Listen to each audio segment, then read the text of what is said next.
इस वक्त की बड़ी और अहम खबर के साथ मैं नायब सिंह और आप देख रहे हैं एनएस मैगज़ीन। कांग्रेस की तरफ से राज्यसभा चुनाव 2026 के लिए सूची जारी कर दी गई है। ये इस वक्त की बड़ी और अहम खबर है।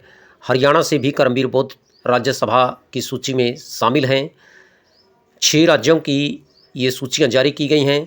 अगर बात करें तो छत्तीसगढ़, हरियाणा, हिमाचल प्रदेश, तमिलनाडु और तेलंगाना की 6 राज्यसभा सीटों के लिए ये सूची जारी की गई है। ये इस वक्त की बड़ी और अहम खबर है। हरियाणा की बात करें तो हरियाणा से करमबीर बौद्ध को उम्मीदवार बनाया है।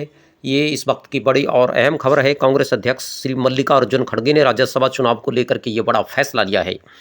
खड़गे ने उन उम्मीदवारों के नामों को मंजूरी दे दी है जिन्हें कांग्रेस पार्टी अलग अलग राज्यों से राज्यसभा चुनाव लड़ाने के लिए अपना आधिकारिक उम्मीदवार बनाया है।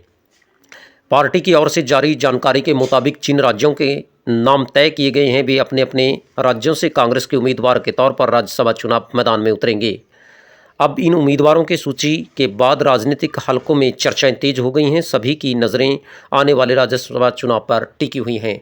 हरियाणा की भी 2 सीटें हैं जिसमें भारतीय जनता पार्टी की तरफ से भी उम्मीदवार बनाया गया है, तो वहीं आज कांग्रेस की तरफ से भी करमबीर बौद्ध राज्यसभा के लिए सूची में शामिल किए गए हैं। ये कांग्रेस की ओर से बड़ी एक आधिकारिक सूची जारी की गई है। मल्लिकार्जुन खड़गे की तरफ से ये सूची जारी की गई है। केसी वेणुगोपाल की तरफ से ये सूची जारी की गई है। ये इस वक्त की बड़ी और अहम खबर है। कांग्रेस अध्यक्ष मल्लिकार्जुन खड़गे ने इस सूची को जारी करवाया है। हरियाणा से करमबीर बौद्ध राज्यसभा के लिए सूची में शामिल किए गए हैं। उनके नाम पर मोहर लग गई है, आधिकारिक सूची जारी हो गई है। हरियाणा से अब करमबीर बौद्ध ही जाएंगे राज्यसभा के लिए। हरियाणा से 2 सीटें खाली होने जा रही हैं। रामचंद्र जांगड़ा और किरण चौधरी का कार्यकाल अब समाप्त होने वाला है।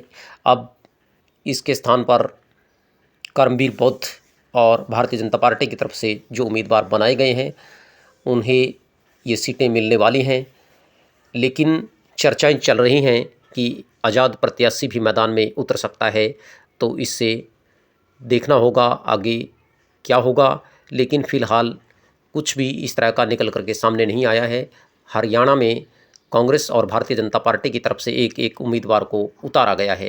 ये इस वक्त की बड़ी और अहम खबर है।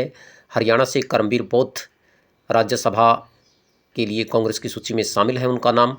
और इसी तरह की खबरें राजनीति से जुड़ी देखने के लिए आप जुड़े रहिए हमारे साथ एनएस मैगज़ीन में। फिर मिलेंगे एक और नई जानकारी के साथ। तब तक के लिए इजाज़त, नमस्कार।